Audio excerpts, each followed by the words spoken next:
ಎಷ್ಟು ಜನ ಸಂತೋಷವಾಗಿದ್ದೀರಾ? Hallelujah hallelujah. ದೇವರ ಆಲಯದಲ್ಲಿ, ದೇವರ ಸಮ್ಮುಖದಲ್ಲಿ ಯಾವಾಗಲೂ ನಾವು ಹೆಂಗಿರ್ಬೇಕು? ಸಂತೋಷ ಉಳ್ಳವರಾಗಿರ್ಬೇಕು. ಏನೇ ಆಗಲಿ, ಏನೇ ಬರಲಿ, ಏನೇ ಹೋಗ್ಲಿ, ಯಾವಾಗಲೂ ಹೆಂಗಿರ್ಬೇಕು? ಸಂತೋಷವಾಗಿರ್ಬೇಕು. ಬಯಸ್ಕೊಂಡ್ರು ಸರಿ, ಏನೇ ಮಾಡಿದ್ರು ಸರಿ, ಹೆಂಗಿರ್ಬೇಕು? ಸಂತೋಷವಾಗಿರ್ಬೇಕು. ಯಾಕೆಂದ್ರೆ ಇದು ದೇವರ ಆಲಯ. ದೇವರ ಆಲಯದಲ್ಲಿ ದೇವರ ಮಕ್ಕಳು ಯಾವಾಗಲೂ ಏನಾಗಿರ್ಬೇಕು? ಸಂತೋಷವಾಗಿರ್ಬೇಕು. ಎಲ್ಲ ಒಂದೊಂದು ಸಂದರ್ಭಗಳಿರುತ್ತೆ. ಒಂದು ಸಂದರ್ಭ ಹೇಳಕ್ಕಾಗುತ್ತೆ, ಒಂದು ಸಂದರ್ಭಗಳು ಹೇಳಕ್ಕಾಗೋದಿಲ್ಲ. ಎಲ್ಲವನ್ನ ಅರಿತಾತವನು ಯಾರು? ದೇವರು ಮಾತ್ರ. ದೇವರ ಸಮ್ಮುಖದಲ್ಲಿ ಎಲ್ಲಾನು ಏನಾಗಿದೆ? ದೇವ್ರಿಗೆ ಗೊತ್ತು. ನಮ್ಮ ಸಮಯಗಳು ಗೊತ್ತು, ನಮ್ಮ ಕೆಲಸಗಳು ಗೊತ್ತು, ನಮ್ಮ ಪ್ರಯಾಸ ಗೊತ್ತು. ಎಲ್ಲ ಹೀಬ್ರೂನಲ್ಲಿ ಹೇಳ್ತಾರೆ, ನೀನು ಪಡೋ ಕಷ್ಟಗಳನ್ನ, ನೀನು ಪಡೋ ಪ್ರಯಾಸಗಳನ್ನ ಮರೆತು ಬಿಡೋಕೆ ದೇವರು ಅನೀತಿ ಉಳ್ಳವರ ಅಲ್ಲ. ಆತನ ನೀತಿ ಉಳ್ಳ ನ್ಯಾಯಾಧಿಪತಿ. ಯಾವಾಗಲೂ ಆತನ ನಮ್ಮನ್ನ ನೆನಪು ಮಾಡಿ ನಡೆಸುವ ದೇವರಾಗಿದ್ದಾರೆ. ಇವಾಗ ಎಲ್ಲರೂ ಗಮನ ಇಟ್ಟು ಚೆನ್ನಾಗಿ ಕೇಳಿ. ಹೋದ ವಾರನೇ ನಾವು ಯಾವ ಕಾರ್ಯ ನೋಡಿದ್ವಿ ಅಂದ್ರೆ, ಯಾವ ಕಾರ್ಯ ನೋಡಿದ್ವಿ ಹೋದ ವಾರ?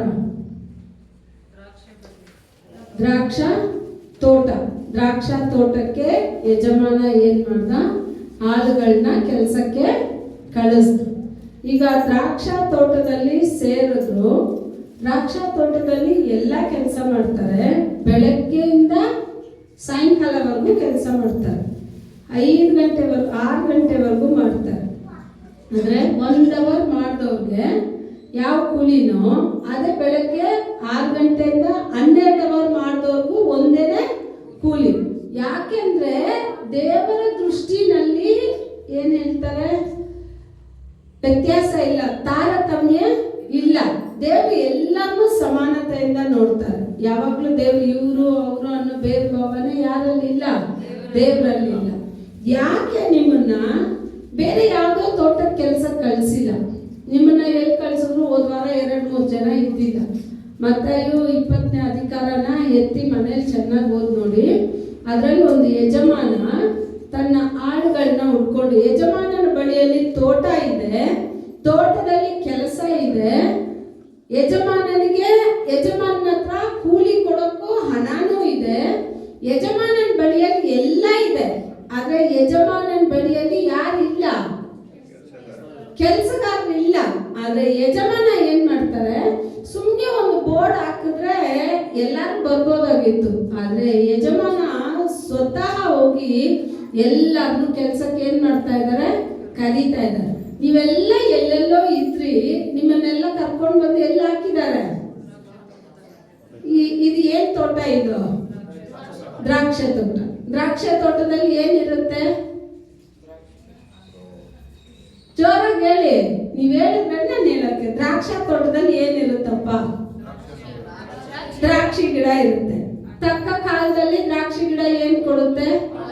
ಫಲ ಕೊಡುತ್ತೆ. ಆ ದ್ರಾಕ್ಷಾ ತೋಟದಲ್ಲಿ ನಿಮ್ಗೆ ಏನ್ ಕೆಲಸ ಇರುತ್ತೆ?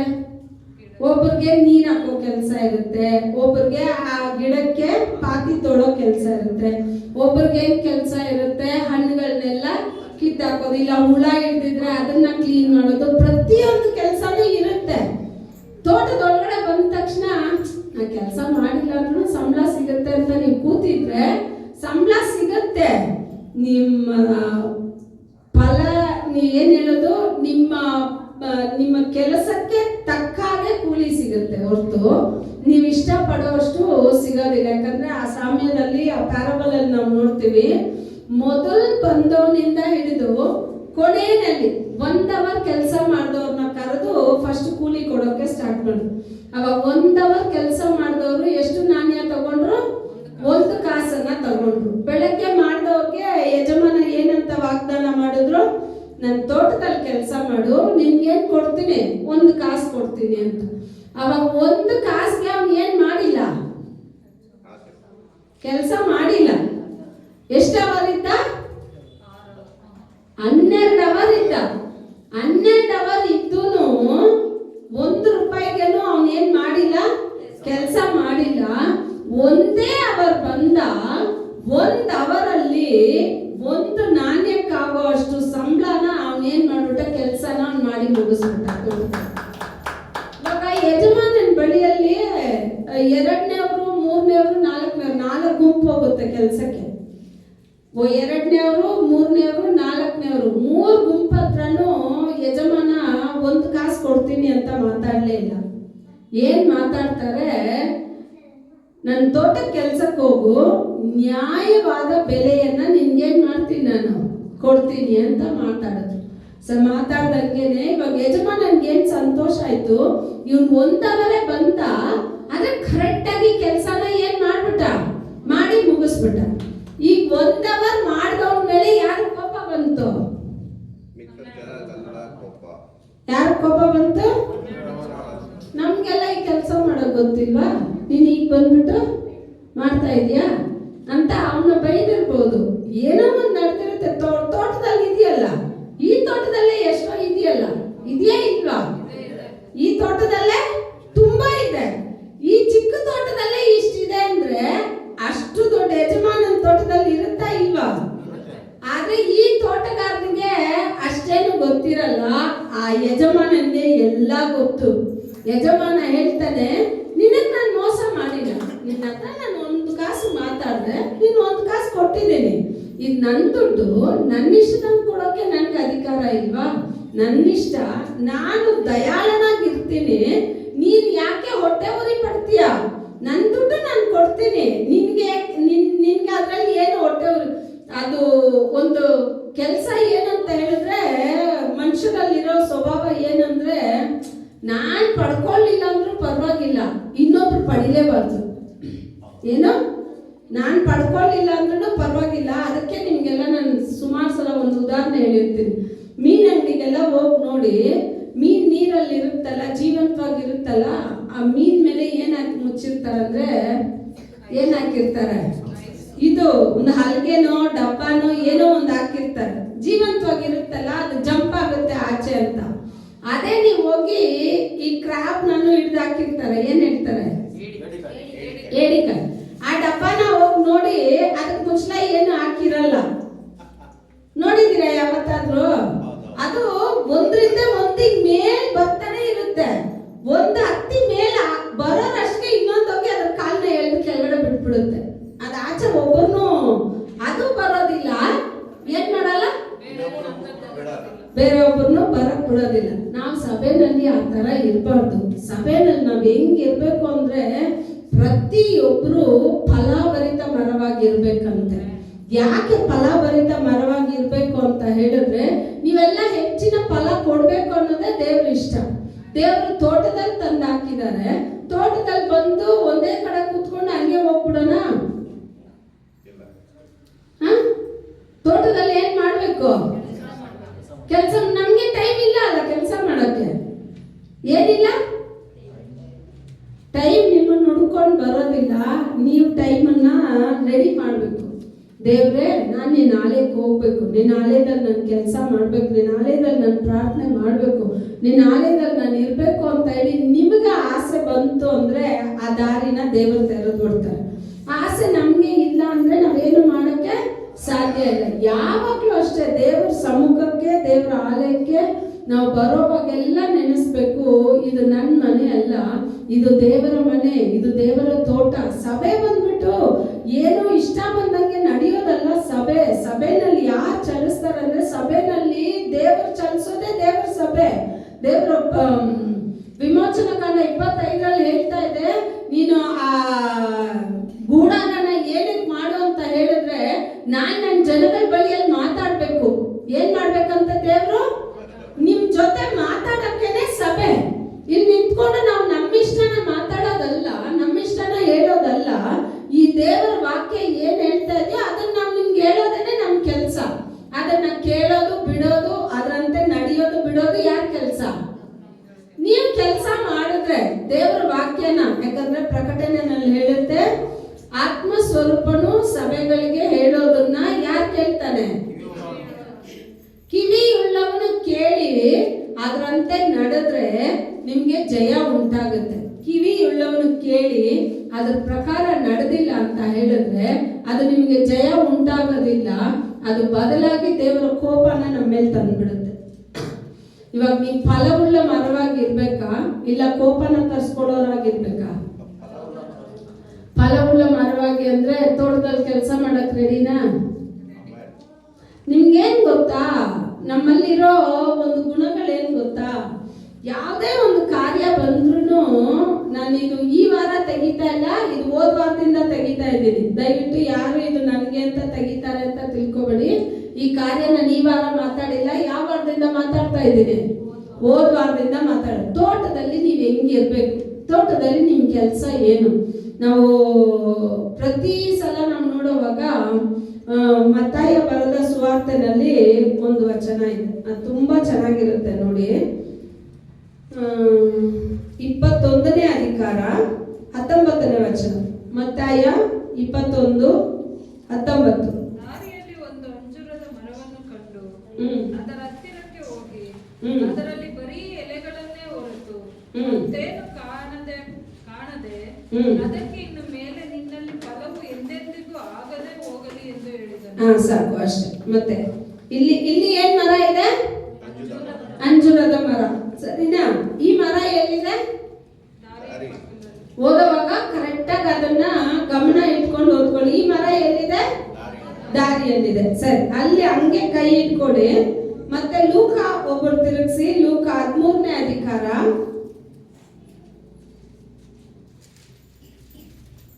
6ನೇ ವಚನ ಓದಿ. ಆಮೇಲೆ ಆತನು ಒಂದು ಸಾಮ್ಯವನ್ನು ಹೇಳಿದನು. ಅದೇನೆಂದರೆ, ಒಬ್ಬನೊಬ್ಬನು ತನ್ನ ದ್ರಾಕ್ಷಿಯ ತೋಟದಲ್ಲಿ ಒಂದು ಅಂಜೂರದ ಗಿಡವನ್ನು ನಡೆಸಿದ್ದನು. ತರುವಾಯ ಅವನು ಅದರಲ್ಲಿ ಹಣ್ಣನ್ನು ಹುಡುಕುತ್ತಾ ಬಂದನು, ಅದು ಸಿಕ್ಕಲಿಲ್ಲ. ಬಳಿಕ ಅವನು ತೋಟ ಮಾಡುವವನಿಗೆ, ನೋಡು, ನಾನು 3 ವರ್ಷದಿಂದಲೂ ಈ ಅಂಜೂರದ ಮರದಲ್ಲಿ ಹಣ್ಣನ್ನು ಹುಡುಕುತ್ತಾ ಬಂದಿದ್ದೇನೆ, ಆದರೂ ನನಗೆ ಸಿಕ್ಕಲಿಲ್ಲ. ಇದನ್ನು ಕಡಿದು ಹಾಕು, ಇದರಿಂದ ಭೂಮಿಯು ಯಾಕೆ ಬಂಜೆಯಾಗಬೇಕು ಎಂದು ಹೇಳಿದನು. ಓಕೆ, ಬಂಜೆಯಾಗಬೇಕು ಅಂದ್ರೆ ನಿಮಗೆ ನಾನು ಅರ್ಥ ಹೇಳೋದು ಬೇಕಾಗಿಲ್ಲ, ನಿಮ್ಗೆ ಅದರ ಅರ್ಥ ಗೊತ್ತಾಯ್ತು. ಇವಾಗ ಎಷ್ಟು ರೀತಿಯಾದ ಮರ? ನೀವು ಉತ್ತರ ಹೇಳ್ತಾ ಇರಿ, ನಾನು ಅರ್ಥ ಹೇಳ್ತಾನೆ ಇರ್ತೀನಿ. ಎಷ್ಟು ರೀತಿಯಾದ ಮರ? 2 ರೀತಿಯಾದ ಮರ. ಅಂಜೂರದ ಮರ ಒಂದೇ, ಆದ್ರೆ ಮರಗಳು ಡಿಫ್ರೆಂಟ್, 2 ರೀತಿ. ಒಂದು ಮರ ಎಲ್ಲಿದೆ? ದಾರಿನಲ್ಲಿದೆ. ಇನ್ನೊಂದು ಮರ ಎಲ್ಲಿದೆ? ದ್ರಾಕ್ಷಾ ತೋಟದಲ್ಲಿದೆ. ಇವಾಗ ಯಜಮಾನ ಆಳುಗಳನ್ನ ಎಲ್ಲಿ ಕಳಿಸಿದ್ರು? ದ್ರಾಕ್ಷಾ ತೋಟದಲ್ಲಿ. ಇವಾಗ ನೀವೆಲ್ಲ ಯಾರು ಅಂದ್ರೆ, ನೀವೇ ಅಂಜೂರದ ಮರ. ದ್ರಾಕ್ಷಾ ತೋಟ, ದ್ರಾಕ್ಷಾ ಗಿಡ ಯಾರು ಅಂದ್ರೆ ಏಸಪ್ಪನೇ. ದ್ರಾಕ್ಷಾ ಗಿಡ, ದ್ರಾಕ್ಷಾ ತೋಟ ಎಲ್ಲವೂ ಏಸಪ್ಪಂದದು, ಸರಿನಾ? ಇವಾಗ ನೀವೇನಾಗಿದ್ದೀರಾ? ಅಂಜೂರದ ಮರ. ಇವಾಗ ದಾರಿನಲ್ಲಿದ್ದ ಅಂಜೂರದ ಮರದಲ್ಲೂ ಏನಿಲ್ಲ? ಹಣ್ಣಿಲ್ಲ, ಸರಿನಾ? ದ್ರಾಕ್ಷಾ ತೋಟದಲ್ಲಿನೂ ಅಂಜೂರದ ಮರ ಇದೆ, ತೋಟದಲ್ಲೂ ಏನಿಲ್ಲ. ಇದ್ರಲ್ಲಿ ಏನ್ ವ್ಯತ್ಯಾಸ?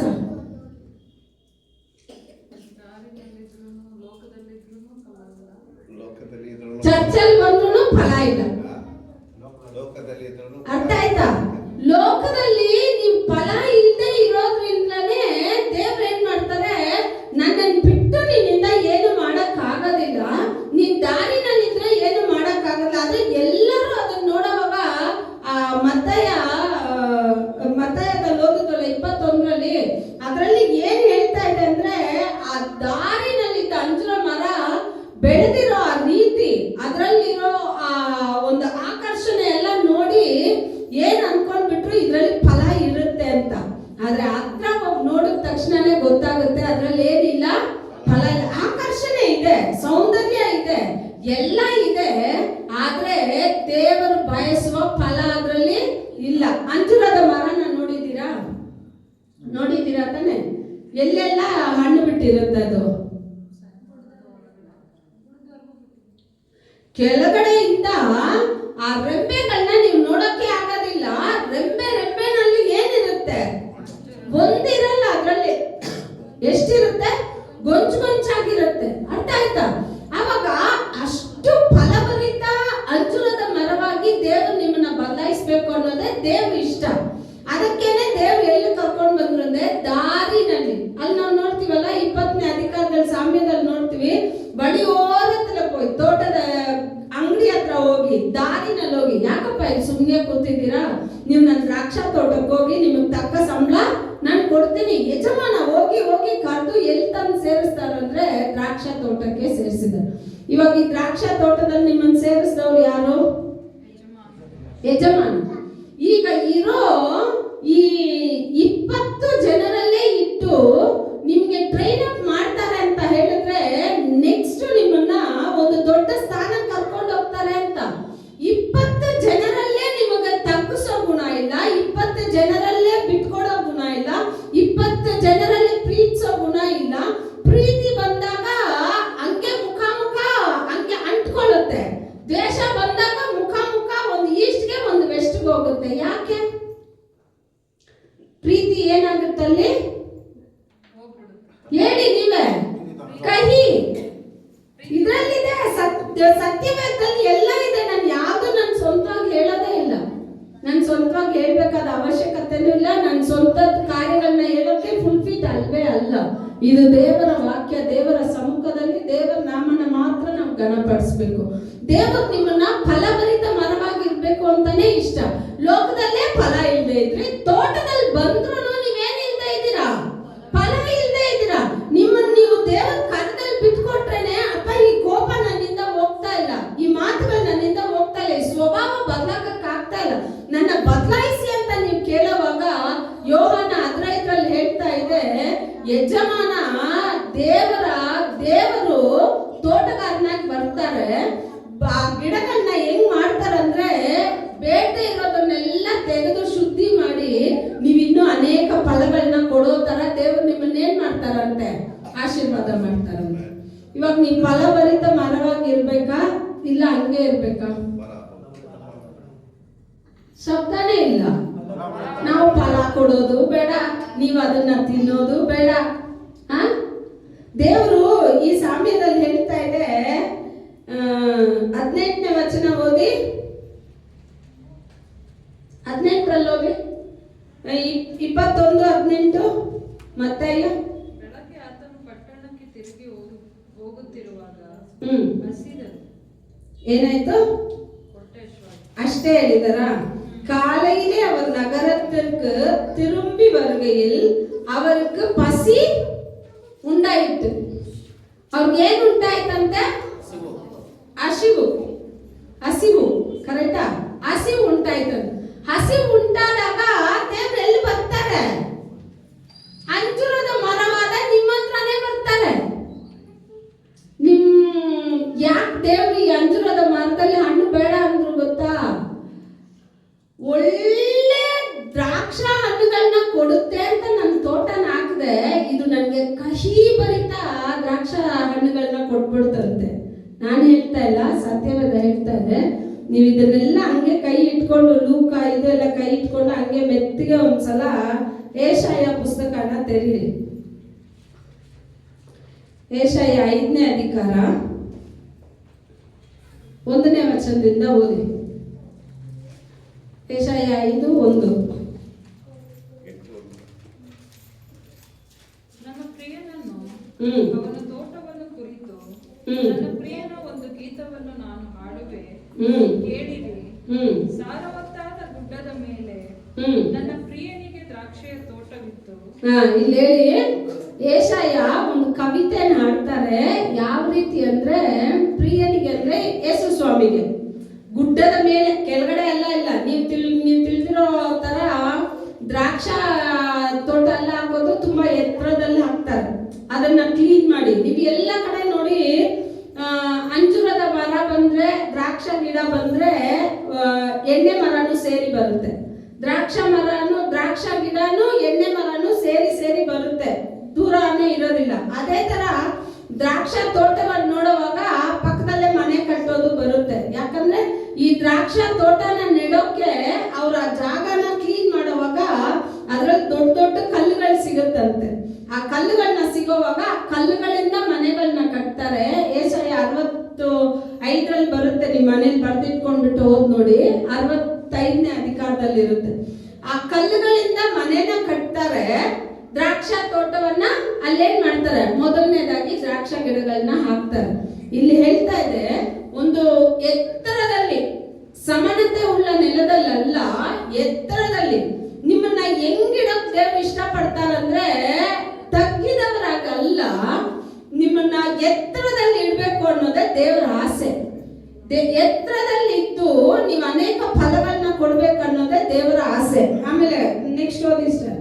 ಅವನು ಅದನ್ನು ಅಗತ್ಯ ಮಾಡಿ ಕಲ್ಲುಗಳನ್ನು ತೆಗೆದು ಹಾಕಿ ಒಳ್ಳೊಳ್ಳೆ ದ್ರಾಕ್ಷಿಯ ಸಸಿಗಳನ್ನು ನೆಟ್ಟು ಮಧ್ಯದಲ್ಲಿ ಬುರುಜನ್ನು ಕಟ್ಟಿ ದ್ರಾಕ್ಷಿಯ ತೊಟ್ಟಿಯನ್ನು ಕೊರೆಯಿಸಿ ಮಾಡಿಕೊಂಡು ತೋಟವು ಒಳ್ಳೆ ದ್ರಾಕ್ಷಿಯ ಹಣ್ಣನ್ನು ಕೊಡುವುದೆಂದು ಎದುರು ನೋಡುತ್ತಿರಲು ಅದು ಹೊಲಸು ಹಣ್ಣನ್ನು ಬಿಟ್ಟಿತು. ಅಬ್ಬಬ್ಬಾ, ಏನನ್ನಂತೆ? ನಿಮ್ಗೆ ಹೊಲಸು ಅಂತ ಕೊಟ್ಟಿದೆ. ಇಲ್ಲಿ ನನಗೆ ತಮಿಳಲ್ಲಿ ಹೇಳುತ್ತೆ ನೋಡಿ, அது நல்ல திராட்சை பழங்களை தரும் என்று காத்திருந்தார், அதுவோ ಕಸಪಾನ ಫಲங்களை ತಂದರು. ಕಾத்திருந்தாರ, ದೇವರು ಕಾಯ್ತಾರೆ. ನಿಮ್ಮಲ್ಲಿ ಯಾವಾಗ ಏನ್ ಹೇಳೋದು ಫಲಗಳು ಬರುತ್ತೆ, ನೀವು ಫ್ರೂಟ್ಸ್ಗಳನ್ನ ಯಾವಾಗ ಬಿಡ್ತೀರಾ ಅಂತ ಹೇಳಿ ದೇವರು ಕಾಯ್ತಾ ಇರ್ತಾರೆ. ಆದ್ರೆ ನಿಮ್ಮನ್ನ ಎತ್ತರದಲ್ಲಿ ಇಡೋವಾಗ ವಚನ 1 by 1 ಹೇಳ್ತಾ ಇದೆ, ದೇವರ ನಿಲಾನ ಕ್ಲೀನ್ ಮಾಡಿ ಅದರಲ್ಲಿರೋ ಕಲ್ಲುಗಳನ್ನ ತೆಗೆದು ಅದಕ್ಕೆ ಬೇಲಿ ಹಾಕಿ ಅದಕ್ಕೆ ನೀರು ಹಾಕಿ ಅದನ್ನ ಎಲ್ಲ ರೀತಿಯಲ್ಲಿ ಭದ್ರತೆ ಮಾಡಿ ಅದರಲ್ಲಿ ಒಳ್ಳೆ ದ್ರಾಕ್ಷ ಗಿಡಗಳನ್ನ ನೆಟ್ರಂತೆ. ನೀವೆಲ್ಲ ಯಾರು? ಜೋರಾಗಿ ಹೇಳಿ. ಒಳ್ಳೆ ದ್ರಾಕ್ಷ ಗಿಡ.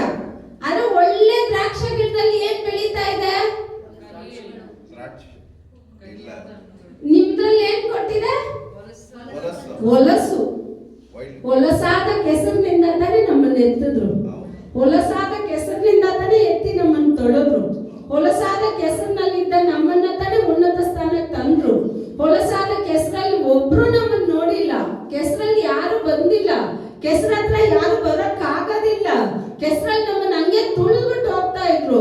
ಆದ್ರೆ ಒಬ್ಬರು ನಮ್ ಸಂಗಡ ಬಂದ್ರು, ಆತ ನನ್ನ ಜೊತೆನಲ್ಲೇ ಬಂದ, ಕೆಸರಲ್ಲೇ ಇಳಿದ, ನನ್ನನ್ನ ಆ ಕೆಸರಿಂದಾನೇ ಮೇಲೆ ಕೆತ್ತಿ ಹೊಲಸಾದ ಜಾಗದಲ್ಲಿದ್ದ ನನ್ನ ಉನ್ನತ ಸ್ಥಾನದಲ್ಲಿಟ್ಟು ನೀನ್ ಒಳ್ಳೆ ಫಲಗಳನ್ನ ಕೊಟ್ಬಿಡು ಅಂತ ಹೇಳಿದ್ರೆ ನಾನೇನ್ ಮಾಡ್ತೀನಿ? ನೀನ್ ಎಷ್ಟೇ ನನ್ನ ತೊಳೆದ್ರು ನಾನು ಏನ್ ಮಾಡ್ತೀನಿ? ಸತ್ಯವೇದಲ್ಲೇ ತೊಳೆಯಲ್ಪಟ್ಟ ಹಂದಿ ಮತ್ತೆ ಎಲ್ಲಿಗೆ ಹೋಗುತ್ತಂತೆ? ತುಂಬಾ ರೂಪವುಳ್ಳ ಸ್ತ್ರೀ ಅಹಂಕಾರದಿಂದ ನಡೆದ್ರೆ ಅವಳು ಎಲ್ಲಿರೋ ಮೂಗಿನ ಬಟ್ಟು ಅಂತ ಹೇಳ್ತಾ. ನೀವೆಲ್ಲ ಮೂಗ್ ಬಟ್ಟು ಹಾಕಿದಿರಲ್ಲ, ಅದಕ್ಕೆ ಹೇಳ್ತೀನಿ, ಯಾವ ಮೂಗಲ್ಲಿದೆ ಅಂತ ನೀವು ಕಣ್ಣು ಮುಚ್ಕೊಂಡು ಒಂದ್ಸಲ ಹಂದಿ ಮೂಗ್ ಎಲ್ಲಿದೆ ಅಂತ ಗ್ರಹಿಸಿ ನೋಡಿ. ಗ್ರಹಿಸಿ, ನಿಮ್ಗೆ ಟೈಮ್ ಕೊಡ್ತೀನಿ, 1-2 ನಿಮಿಷ. ಹಂದಿ ಮೂಗು ಎಲ್ಲಿದೆ? ಅದ್ರಲ್ಲಿ ಹೋಗಿ ಮೂಗ್ ಚುಚ್ಚಿ ಹೆಂಗಿರುತ್ತೆ ಹಂದಿ. ಈಗ ಎಲ್ಲಾ ಫ್ಯಾಷನ್, ಗಂಡು ಹುಡುಗರು ಇಲ್ಲಿ ಮೂಗ್ ಚುಚ್ಕೊಂಡು ತಿರುಗುತ್ತೆ. ಏನ್ ಹೇಳೋಣ, ಯಾವ ಜಾಗನೂ ಬಿಡಲ್ಲ ಅಂತಾರೆ. ಕಣ್ಣತ್ರ, ಇಲ್ಲಿ ರೆಪ್ಪೆ ಹತ್ರ ಮೂಗ್ ಯಪ್ಪ ನಾಲ್ಗೇನಲ್ಲೂ ಚುಚ್ಕೊಂಡ್ ಬಿಟ್ಟಿದ್ದಾರೆ. ಅರ್ಥ ಆಗುತ್ತಾ? ದೇವರು ಬಯಸದೇ ಇರೋ ಕಾರ್ಯಗಳಿದೆಲ್ಲ. ನೀವು ತಗ್ಗಿ ನಡೀದೆ ಹೆಮ್ಮೆಯಿಂದ ನಡೆಯೋದಾದ್ರೆ ದೇವ್ರು ನಮ್ಮನ್ನ ಯಾವ್ದು ಹೋಲಿಸ್ಬಿಟ್ರಂದ್ರೆ, ನೀನ್ ಹಂದಿ ಮೂಗಲ್ಲಿರೋ, ನಾನೇ ನನ್ನನ್ನು ತಗ್ಸಿಲ್ಲ, ನನ್ನನ್ನ ನಾನು ಹೆಚ್ಚಿಸ್ಕೊಂಡು ನನ್ನಿಂದಲೇ ಎಲ್ಲ ಅಂತ ನಾನು ಹೇಳ್ಬಿಟ್ರೆ ಪರಲೋಕ ನನ್ನ ನೋಡುವಾಗ ದೇವ್ರು ನಗ್ತಾರೆ. ಹೆಂಗ್ ನಗ್ತಾರೆ? ಹಿಂಗೆ ನಗ್ತಾರೆ ನಿಜವಾಗ್ಲು. ಏಸಪ್ಪ ನಗೋದು ಇದೆ. 2ನೇ ಕೀರ್ತನೆಯಲ್ಲಿ ಓದ್ ನೋಡಿ, ಅವರ್ ನಗೈಪ, ಆತ ನಗ್ತಾನೆ. ಯಾಕೆ ನಗ್ತಾನೆ ಅಂದ್ರೆ, ನಾನೇ ಸರ್ವ ಸೃಷ್ಟಿಗೆ ಯಜಮಾನ, ನೀನ್ ನನ್ ಮುಂದೆ ನಿನ್ನನ್ನು ತಗ್ಗಿಸ್ಕೊಳ್ದೆ ನೀನೇನ್ ಮಾಡ್ತಾ ಇದೀಯಾ? ಹೆಚ್ಚಿಸ್ಕೊಳ್ತಾ ಇದ್ದೆ. ಆಗ ಇಲ್ಲಿ ಹೇಳ್ತಾ ಇದೆ, ಎಷ್ಟು ಚೆನ್ನಾಗಿ ಹೇಳ್ತಾ ಇದೆ ನೋಡಿ, ಒಳ್ಳೆ ಫಲಗಳನ್ನ, ನೀವು ಒಳ್ಳೆ ರುಚಿಯುಳ್ಳ ದ್ರಾಕ್ಷನ್ನು ನೋಡಿದೀರಾ? ಒಂದೊಂದು ಗಿಡದಲ್ಲಿ ಒಂದೊಂದು ಗೊಂಚು ತುಂಬಾ ಸ್ವೀಟ್ ಆಗಿರುತ್ತೆ, ಒಂದೊಂದು ಹೆಂಗಿರುತ್ತೆ? ಹುಳಿ ಇರುತ್ತೆ. ಹುಳಿ ಇರೋದನ್ನ ನೀವು ಕಿತ್ತು ತಿಂತೀರಾ? ಏನ್ ಮಾಡ್ತೀರಾ? ನೀವೇ ತಿನ್ನಲ್ಲ ಅಂದ್ರೆ ನೀವು ಕೊಡೋ ಹೊಲ್ಸೋಗಿರೋ ಹಣ್ಣನ್ನ ಪರಲೋಕ ತಂದೆ ತಿನ್ಬೇಕು ಅಂದ್ರೆ ಆಗತ್ತಾ? ನಮ್ ಗುಣಗಳೇ ಹೊಲ್ಸು. ಅದನ್ನೇ ಅದು ಹೇಳ್ತಾರೆ. ಆಮೇಲೆ ನೋಡಿ, ಇದಕ್ ಮೇಲ್ ಬರೋದೇ ತುಂಬಾ ಎಚ್ಚರವಾಗಿರ್ಬೇಕು. ದ್ರಾಕ್ಷ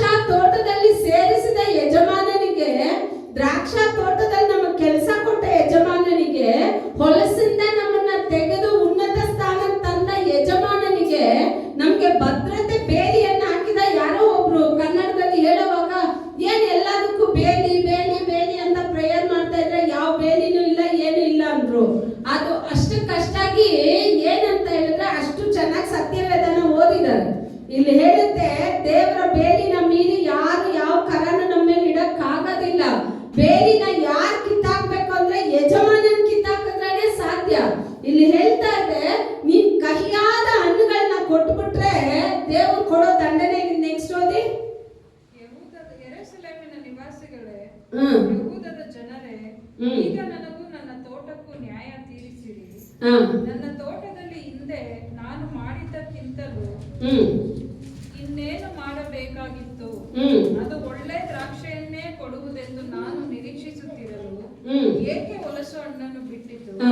ಇವಾಗ ಯಜಮಾನ ಕೇಳ್ತಾರೆ, ನೋಡಿ ದ್ರಾಕ್ಷ ಗಿಡ ಯಾರು, ಬಳ್ಳಿ ಯಾರು ಅಂದ್ರೆ ನೀವೇ ಅಂತ ಹೇಳಿದೆ. ಇವಾಗ ಡೈರೆಕ್ಟ್ ಆಗಿ ಮಾತಾಡ್ತಾ ಇದ್ದಾರೆ. ಫಸ್ಟ್ ಇಂಡೈರೆಕ್ಟ್ ಮಾತಾಡಿದ್ರು, ದ್ರಾಕ್ಷ ಬಳ್ಳಿಗೆ ಹೋಲಿಸಿ ಮಾತಾಡಿದ್ರು. ಈಗ ಹೇಳ್ತಾರೆ, ಯೆಹೂದ್ಯ ಜನರೇ, ಯೆರೂಸಲೇಮಿನ ಜನರೇ, ತನ್ನ ಜನರ ಜೊತೆ ದೇವರು ಮಾತಾಡ್ತಾ ಇದ್ದಾರೆ. ಇಲ್ಲಿ ಕೇಳ್ತಾ ಇದ್ದಾರೆ, ನನ್ನ ತೋಟಕ್ಕೆ ನಾನು ಏನ್ ಮಾಡಿಲ್ಲ, ನನ್ನ ತೋಟಕ್ಕೆ ನಾನು ಯಾವ ಕೆಲಸ ಮಾಡಿಲ್ಲ. ಭದ್ರತೆ ಕೊಟ್ಟಿಲ್ವಾ, ನಮ್ಗೆ ಆರೋಗ್ಯ ಕೊಟ್ಟಿಲ್ವಾ, ಸುಖ ಕೊಟ್ಟಿಲ್ವಾ, ನಮ್ಮನ್ನ ಉನ್ನತ ಸ್ಥಾನಕ್ಕೆ ತರಲಿಲ್ವಾ, ನಮ್ಗೆ ಆರೋಗ್ಯ ನೀಡಿಲ್ವಾ, ನಮ್ಗೆ ಹಣಕಾಸು ಕೊಟ್ಟಿಲ್ವಾ? ಯಾವತ್ತಾದ್ರೂ ನಾವು ಊಟ ಇಲ್ಲದೆ ಹಸಿದು 4-5 ದಿವಸ ಊಟ ಇಲ್ಲದೆ ಯಾವತ್ತಾದ್ರೂ ಹತ್ತಿದ್ದೀರಾ? ಊಟನೇ ಇಲ್ಲ, ಒಂದ್ ದಿವಸ ಪೂರ್ತಿ ನನ್ ಊಟನೇ ಇಲ್ಲ ಅನ್ನೋರ್ ಕೈ ಎತ್ತಿ ಬಿಟ್ಟಿದಾರ ಯಾವತ್ತಾದ್ರೂ? ಅವಾಗ ಏನ್ ಮಾಡಿಲ್ಲ ಅವರು. ಇಲ್ಲಿ ದೇವರೇ ನಮ್ಮ ಹತ್ರ ಕೇಳ್ತಾ ಇದ್ದಾರೆ, ಡೈರೆಕ್ಟ್ ಆಗಿ ಕೇಳ್ತಾ, ನಾನು ಏನ್ ಮಾಡಿಲ್ಲ, ನನ್ನ ತೋಟಕ್ಕೆ ನಾನು ಏನ್ ಮಾಡಿಲ್ಲ, ಎಲ್ಲ ಮಾಡಿದ್ದೀನಿ. ನನ್ನ ತೋಟಕ್ಕೆ ಏನೇನ್ ಬೇಕೋ ಎಲ್ಲಾನು ಮಾಡಿ, ನನ್ನ ತೋಟದಲ್ಲಿ ನನ್ನ ಜನಗಳನ್ನ ನಾನು ಉನ್ನತ ಸ್ಥಾನಕ್ಕೆ ಇಟ್ಟು ಅವ್ರು ನನಗೆ ಫಲವುಳ್ಳ ಮರ ಹಣ್ಣುಗಳನ್ನ ಕೊಡ್ತಾರೆ ಅಂತ ನಾನು ನೋಡಿದ್ರೆ ಅವ್ರು ನನ್ಗೆ ಹೊಲಸಾದ ಹಣ್ಣುಗಳನ್ನ ಕೊಟ್ಬಿಟ್ರು. ಅವಾಗ ನಾವು ಮಾಡೋ ಒಂದೊಂದು ಕಾರ್ಯನೂ ಯಾರ ಹೃದಯ ನೋಯಿಸುತ್ತೆ ಅಂದ್ರೆ ದೇವರ ಹೃದಯ ನೋಯಿಸುತ್ತೆ. ಯಾವೊಂದು ಜಾತಿನಲ್ಲೂ ಯಾವೊಂದು ಜನಾಂಗದಲ್ಲೂ ಇಲ್ಲದೆ ಇರೋ ಒಂದು ದೊಡ್ಡ ಸ್ವಭಾವ ಯಾರಲ್ಲಿದೆ ಅಂದ್ರೆ ಯೇಸು ಸ್ವಾಮಿ ನಮಗೆ ಕಲ್ಸ್ಕೊಟ್ಟಿರೋ ಸ್ವಭಾವ. ನಮ್ಮಲ್ಲಿ ದ್ವೇಷ, ನಮ್ಮಲ್ಲಿ ಕೋಪ, ನಮ್ಮಲ್ಲಿ ಹಗೆತನ, ಇದು ಯಾವುದು ನಮ್ಮಲ್ಲಿ ಇರಲೇಬಾರ್ದು. ಕ್ರೈಸ್ತರಲ್ಲಿ ಇದು ಯಾವ ಗುಣಗಳು ಏನ್ ಮಾಡಬಾರ್ದು, ಇರ್ಲೇಬಾರ್ದು. ನಾವು ಆ ಗುಣಗಳು ನಮ್ಮಲ್ಲಿ ಬಂದ್ಬಿಡ್ತು ಅಂದ್ರೆ ಕೋಪ, ದ್ವೇಷ, ಹೊಟ್ಟೆ ಕಿರ್ಚೋದು, ಸೇವಕರು ಯಾವಾಗಲೂ ಕಿರ್ಚಲೇಬಾರ್ದು. ಸತ್ಯವೇದದಲ್ಲಿದೆ. ಅಷ್ಟು ತಾಳ್ಮೆಯಿಂದ ಇರಬೇಕು ಒಂದೊಂದ್ರಲ್ಲೂ. ಆಗ ಇಷ್ಟು ಗುಣಗಳು ನಮ್ಮಲ್ಲಿ ಬರುತ್ತೆ. ಕಹಿತನ ಇರುತ್ತೆ, ದ್ವೇಷ ಇರುತ್ತೆ ಅಂತ ಹೇಳಿದ್ರೆ ಈ ಗುಣಗಳೆಲ್ಲ ಯಾರ್ದು? ದ್ವೇಷ ಯಾರ್ದು? ಜೋರಾಗಿ ನೀವೇ ಹೇಳ್ಬೇಕು, ನಾನು ಹೇಳೋದಿಲ್ಲ. ಕೋಪ ಯಾರ್ದು? ಕಹಿ ಯಾರ್ದು? ದ್ವೇಷ ಯಾರ್ದು? ಸತ್ರುನು ನನ್ನ ಮುಖ ನೀನ್ ನೋಡ್ಬೇಡ, ನಿನ್ ಮುಖ ನಾನ್ ನೋಡೋದು. ಸತ್ರು ನೀನ್ ನನ್ನ ಜೊತೆ ಮಾತಾಡ್ಬಿಡ್ತೀಯ, ಸತ್ರು ಸತ್ರು ಸತ್ರು ಸತ್ತೋದ್ಮೇಲೆ ನೀನ್ ಮಾತಾಡಿದ್ರೆ ಮಾತಾಡಿಲ್ಲ ಅಂದ್ರೆ ಏನು ನನಗೇನು ಗೊತ್ತಾಗದೇ ಇಲ್ಲ. ಕರೆಕ್ಟಾ? ಸತ್ತೋದ್ಮೇಲೆ ಬಾಡಿನ ತಗೊಂಡೋಗಿ ಸುಡೋಗ್ಬಿಡ್ತೀನಿ. ನಾನು ಬಂದು ಅಳ್ತೀನ ನಿಮ್ಮ ಹತ್ರ, ಅಯ್ಯೋ ಲಕ್ಷ್ಮಣ್ ಬ್ರದರ್ ನನ್ನನ್ನು ಸುಡೋಗಿ ತಗೊಂಡೋಗ್ಬೇಡಿ ಅಂತ ಅಳ್ತೀನ? ಯಾಕೆ? ಈ ಜೀವ ಇಲ್ಲ. ಇದನ್ನ ನೀವು ಸುಟ್ರು ಸರಿ, ನೀವು ಅದನ್ನ ಮಣ್ಣಲ್ಲಿ ಊತಿಟ್ರು ಸರಿ, ಅದು ಬಂದು ಅಳೋದಿಲ್ಲ. ಯಾಕೆ ಅಂದ್ರೆ ನನ್ನಲ್ಲಿರೋ ಜೀವ ಎಲ್ಲಿಗೆ ಹೊರಟೋಯ್ತು? ದೇವರ ಹತ್ರ ಹೊರಟೋಗುತ್ತೆ, ಶರೀರಕ್ಕಲ್ಲ. ಶರೀರದಲ್ಲಿ ಈ ಜೀವ ಇರೋವಾಗ್ಲೇನೆ ನಮ್ಮ ಗುಣಗಳನ್ನೆಲ್ಲ ಬದಲಾಯಿಸ್ಬೇಕು ಅಂತ ದೇವ್ರು ಇಷ್ಟಪಡ್ತಾರೆ. ನಿಮ್ಮ ಗುಣಗಳು ಬದಲಾಗಬೇಕು. ಗುಣಗಳು ಬದಲಾಗಿಲ್ಲ ಅಂತ ಹೇಳಿದ್ರೆ ನನ್ನ ದೇವರಿಗೆ ಒಳ್ಳೆ ಫಲವನ್ನ ಕೊಡೋಕೆ ಸಾಧ್ಯನೇ ಇಲ್ಲ. ಅಲ್ಲಿ ಯೇಸು ಸ್ವಾಮಿಗೆ ಹೊಟ್ಟೆ ಹಸಿವಂತೆ. ಏನು ಹೊಟ್ಟೆ ಏನಾಯ್ತು? ಯೇಸು ಸ್ವಾಮಿಗೆ ಹಸಿವು. ಬೆಳಗ್ಗೆ ಮುಂಜಾನೆನಲ್ಲ, ಅದೇನೆ ಯೇಸು ಸ್ವಾಮಿಗೆ ಹೊಟ್ಟೆ ಹಸಿವು. ಆಗ ಬರೋವಾಗ ನೀವು ಆಗ್ತಾನೆ ಕಂಬಳಿ ಹಾಕೊಂಡು ಮಲಗಿದ್ರೆ ಇಬ್ಬರು ಬರ್ತಾರೆ. ಬೆಳಗ್ಗೆ ನಾನು ನಿಮ್ಮನ್ನು ವಿಸಿಟ್ ಮಾಡಕ್ಕೆ ಯಾರು ಬರ್ತಾರೆ? ಒಬ್ಬರು ಬರೋದಿಲ್ಲ, ಇಬ್ಬರು ಬರ್ತಾರೆ. ಯೇಸು ಸ್ವಾಮಿ ಹೇಳ್ತಾರೆ, ನನ್ನ ಮಗ ನನ್ನ ಮಗಳು ಇವಾಗ ಎದ್ದು ಪ್ರಾರ್ಥನೆ ಮಾಡ್ತಾರೆ ಅಂತ. ಸೈತಾನ ಈ ಚಳಿನಲ್ಲಿ ಅವ್ರು ಪ್ರೇಯರ್ ಮಾಡ್ತಾರೆ, ಎಷ್ಟು ಚೆನ್ನಾಗಿ ಅವ್ರು ನಿದ್ದೆ ಮಾಡ್ತಾರೆ ನೋಡಿ. ನಾವು ಏನ್ ಮಾಡ್ತೀವಿ? ಈ ಕಂಬಳಿ ಇನ್ನೂ ಸ್ವಲ್ಪ ಹೊತ್ಕೊಂಡು ಏನ್ ಮಾಡೋಣ? ಸತ್ಯವೇದದಲ್ಲಿದೆ. ಎಲ್ಲಪ್ಪ ನೀನು ಹೋಗಿದ್ದಂದ್ರೆ ನನ್ನ ಸ್ನೇಹಿತನ ಮನೆಗೆ ಹೋದೆ, ನನ್ಗಲ್ಲಿ ಗಾಯಗಳು ಉಂಟಾಯ್ತು. ಯೇಸು ಸ್ವಾಮಿ ಮುಂಜಾನೆಯಲ್ಲಿ ನಮ್ಮ ಬಳಿಯಲ್ಲಿ ಬರೋವಾಗ, ನಮ್ಮ ಬಳಿಯಲ್ಲಿ ಹಣ್ಣನ್ನ ಹುಡ್ಕೊಂಡು ಬರೋವಾಗ ನಾವು ಅವ್ರಿಗೆ ಕಹಿ ಉಳ್ಳ ಹಣ್ಣನ್ನು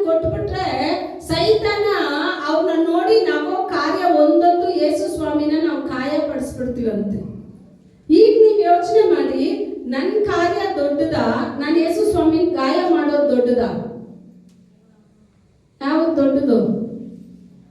ಯಾವುದೂ ಇಲ್ಲ. ನೀವು ನಮ್ಮನ್ನ ಪ್ರಶ್ನೆನೇ ಕೇಳಬೇಡಿ. ಹೇಳ್ಬಿಟ್ಟು ನಿಮ್ಮ ಪಾಡಿಗೆ ನೀವು ಇಳಿದು ಹೋಗ್ಬಿಡೋಣ? ಉತ್ತರ ಕೊಡಿ.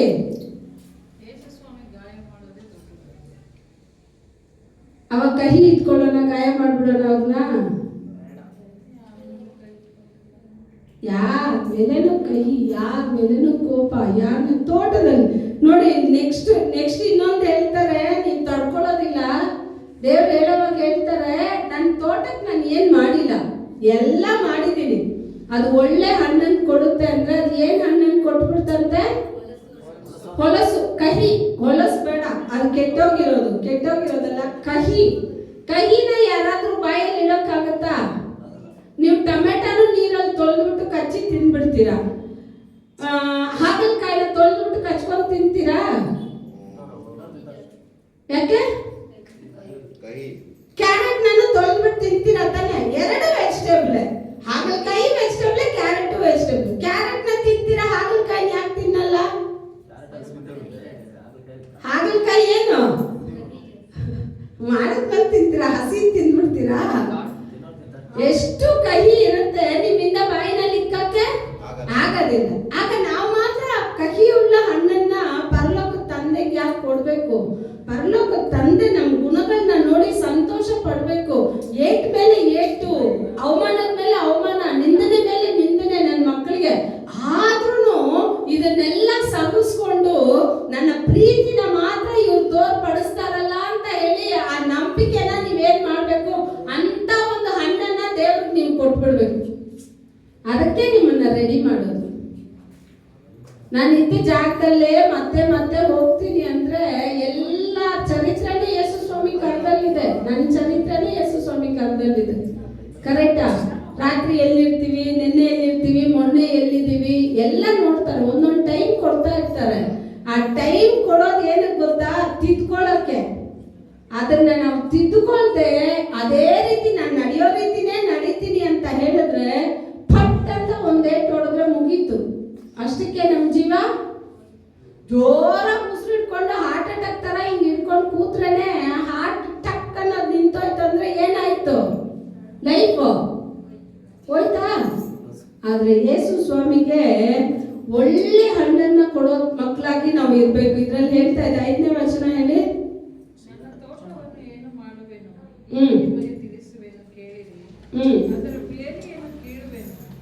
ಫಸ್ಟ್ ಏನ್ ಕಿತ್ಬಿಡ್ತಾರಂತೆ? ನೀವು ಸಿಹಿಯಾದ ಹಣ್ಣುಗಳನ್ನ ಕೊಟ್ಟಿಲ್ಲ ಅಂತ ಹೇಳಿದ್ರೆ ಫಸ್ಟ್ ತೋಟಕ್ಕೆ ಏನ್ ಕಿತ್ತಾರೆ? ಬೇಲಿ. ಆಮೇಲೆ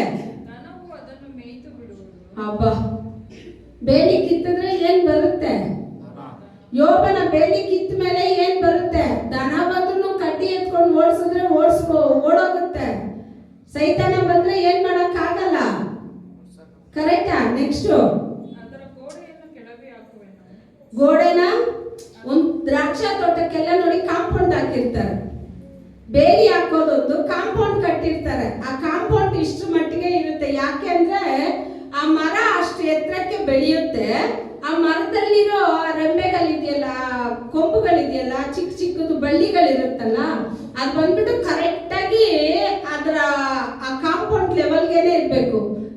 ದ್ರಾಕ್ಷಾ ತೋಟ ಮಾತ್ರ ನೋಡಿ ಕಾಂಪೌಂಡ್ ನ ಮೀರಿ ಆಚೆ ಬಂದಿರಲ್ಲ. ಕಾಂಪೌಂಡ್ ನ ಮೀರಿ ಆಚೆ ಬಂತು ಅಂದ್ರೆ ಕತ್ತರಿಸ್ತಾರೆ. ಯಾಕೆ ಕತ್ತರಿಸ್ತಾರೆ ಅಂತ ಹೇಳಿದ್ರೆ ಅದನ್ನ ಆವಾಗ್ಲೇ ಅದು ಇನ್ನೂ ಚೆನ್ನಾಗಿ ಬೆಳೆಯುತ್ತೆ. ಬೆಳೆಯೋದು ಮಾತ್ರ ಅಲ್ಲ, ಯಾವಾಗ್ಲೂ ಆ ಕಾಂಪೌಂಡ್ ನ ಮೀರಿ ಬರಬಾರ್ದು. ನಾವ್ ಯಾವಾಗ್ಲೂ ದೇವರ ಕರದಲ್ಲೇ ಅಡಗಿರ್ಬೇಕೇ ಹೊರತು ದೇವರ ಕರಕ್ಕಿಂತ ಹೆಚ್ಚಾಗಿ ನಾವೇನ್ ಮಾಡಬಾರ್ದು, ಆಚೆ ಬರಬಾರ್ದು. ಬಂದ್ರೆ ಏನ್ ಮಾಡ್ತಾರೆ ದೇವರು? ಕಟ್ ಮಾಡ್ತಾರೆ. ಇವಾಗ ಏನೇನ್ ಕಟ್ ಮಾಡಿದ್ರು? ಗೋಡೆನ ಏನ್ ಮಾಡ್ಬಿಡ್ತಾರೆ ಅಂದ್ರೆ ಕೆಡೋಗ್ಬಿಡ್ತಾರೆ. ಆಮೇಲೆ ತುಳಿದಾಟಕ್ಕೆ ಈಡಾಗುವುದು, ಅದನ್ನು ಹಾಳು ಮಾಡುವೆನು. ಯಾರು ಕುಡಿ ಕತ್ತರಿಸಿ ಅಗತ್ಯ ಮಾಡುವುದಿಲ್ಲ. ಅದರಲ್ಲಿ ಮುಳ್ಳು ಗಿಳ್ಳು ಬೆಳೆದು ಹೋಗುವುದು ಮತ್ತು ಅದರ ಮೇಲೆ ಮಳೆ ಸುರಿಸಬಾರದೆಂದು ಮೇಘಗಳಿಗೆ ಅಪ್ಪಣೆ ಮಾಡುವೆನು. ಅಯ್ಯೋಪ್ಪ, ಇನ್ನೂ ಜಾಸ್ತಿ ಜಾಸ್ತಿ ಇದೆ, ನನಗೆ ಟೈಮ್ ಇಲ್ಲ. ಏನಿದೆ ಇನ್ನು ಜಾಸ್ತಿ ಇದೆ. ಬೇರಿನ ಕಿತ್ತಾಕ್ತಾರೆ. ನಮ್ಮ ದ್ರಾಕ್ಷಾ ತೋಟದ ಮೇಲೆ ಏನು ಬರೋದಿಲ್ಲ, ಮಳೆನೂ ಬೀಳೋದಿಲ್ಲ, ಏನು ಬೀಳೋದಿಲ್ಲ, ಎಲ್ಲನೂ ನಾಶ ಆಗುತ್ತೆ. ಯಾಕೆ ಅಂತ ಹೇಳಿದ್ರೆ ನೆಟ್ಟಿಗೆ ಮಾಡೋರು ಕೆಡವಿ ಬಿಡೋರು ದೇವ್ರು ಮಾತ್ರನೇ. ದೇವ್ರನ್ನ ಬಿಟ್ಟು ನಾನೆಲ್ಲ ನೆಟ್ಟಿಗೆ ಮಾಡ್ತೀನಿ ಅಂದ್ರೆ ಮಾಡಕ್ಕಾಗಲ್ಲ, ನಾನು ಇದನ್ನ ಸರಿ ಮಾಡ್ತೀನಿ ಅಂದ್ರೆ ಮಾಡಕ್ಕಾಗಲ್ಲ, ನಾನು ಇದನ್ನ ಬಿಡ್ತೀನಿ ಅಂದ್ರೆ ಬಿಡಕ್ಕಾಗಲ್ಲಪ್ಪ. ನಿನ್ನಲ್ಲೇ ನಾನು ನೆಲೆಸಿರ್ಬೇಕು, ನಿನ್ನನ್ನೇ ನಾನು ಹಾಕೊಂಡಿರ್ಬೇಕು. ಅದಕ್ಕೆ ದೇವ್ರು ಹೇಳ್ತಾರೆ, ನಾನ್ ದ್ರಾಕ್ಷಾ ಗಿಡ, ನೀವೆಲ್ಲ ದ್ರಾಕ್ಷಾ ಬಳ್ಳಿಗಳು. ನನ್ನಲ್ಲಿ ನೀವು ನೆಲೆಸಿದ್ರೆ ಮಾತ್ರನೇ ಏನ್ ಕೊಡೋಕ್ ಸಾಧ್ಯ, ಫಲ ಕೊಡೋಕ್ ಸಾಧ್ಯ. ಇವಾಗ ನಾವು ಯಾರಲ್ಲಿ ನೆಲೆಸಿರೋಣ? ದಾರಿನಲ್ಲಿರೋ ಅಂಜೂರ ಮರದಲ್ಲೂ ಹಣ್ಣಿಲ್ಲ, ತೋಟದಲ್ಲಿದ್ದ ಅಂಜೂರ ಮರದಲ್ಲೂ ಹಣ್ಣಿಲ್ಲ. ದಾರಿನಲ್ಲಿರೋ ಗಿಡಕ್ಕೆ ಏನ್ ಗೊತ್ತಾ, ಇನ್ನು ಮೇಲೆ ನಿನ್ನಲ್ಲಿ ಒಬ್ರು ಹಣ್ಣು ತಿನ್ನೋದಿಲ್ಲ ಅಂತ ದೇವ್ರು ಹೇಳಿದ್ರು. ಅದು ಏನಾಗೋಯ್ತು, ಆವಾಗ್ಲೇ ಬೇರ್ ಸಮೇತ ಅದೇನಾಯ್ತು ಅಂದ್ರೆ ಒಣಗ್ಬಿಡ್ತಂತೆ, ಮತ್ತೆ ಬೆಳೆಯೋದಿಲ್ಲ ಅದು. ಆದ್ರೆ ತೋಟದಲ್ಲಿ ಇರೋರ್ಗೆ ಒಂದು ಆಪ್ಷನ್ ಕೊಡ್ತಾರೆ, ನೆಕ್ಸ್ಟ್ ಇಯರ್ ಇದಕ್ಕೆ ಏನ್ ಮಾಡೋಣ, ಹಣ್ಣು ಕೊಡುತ್ತಾ ಅಂತ ನೋಡೋಣ. ಇವಾಗ ದಾರಿನಲ್ಲಿರೋರು ಹಣ್ಣ, ನಾವು ತೋಟದಲ್ಲಿರೋರು. ದಾರಿನಲ್ಲಿರೋರಲ್ಲ, ತೋಟದಲ್ಲಿರೋಕೆ ನಮ್ಮನ್ನ ದೇವರು ತಂದು ಹಾಕಿದ್ದಾರೆ. ಈ ದ್ರಾಕ್ಷಾ ತೋಟದಲ್ಲಿರೋಣ, ದೇವರಿಗೆ ಹೆಚ್ಚಿಗೆ ಫಲ ಕೊಡೋಣ, ದೇವರು ತಿನ್ನೋಂತ ಫಲ ಕೊಡೋಣ. ದೇವರಿಗೆ ಕಹಿ ಕೊಡೋ ಕಾರ್ಯ ಒಂದು ನಮ್ಮ ಜೀವಿತದಲ್ಲಿ ಬೇಡ. ಯೇಸು ಸ್ವಾಮಿ ಶಿಲ್ಬೆನಲ್ಲಿರುವಾಗ ಅವ್ರ ದಾಹ ಉಂಟಾಯ್ತು, ಆದ್ರೆ ಅವ್ರ ದಾಹನ ತೀರ್ಸೋಕೆ ಅವ್ರ ಕಹಿಯಾದ ರಸನ ತಂದು ಬಾಯಲ್ಲಿ ಇಟ್ರು. ದೇವ್ರು ಅದನ್ನ ಏನ್ ಮಾಡಿ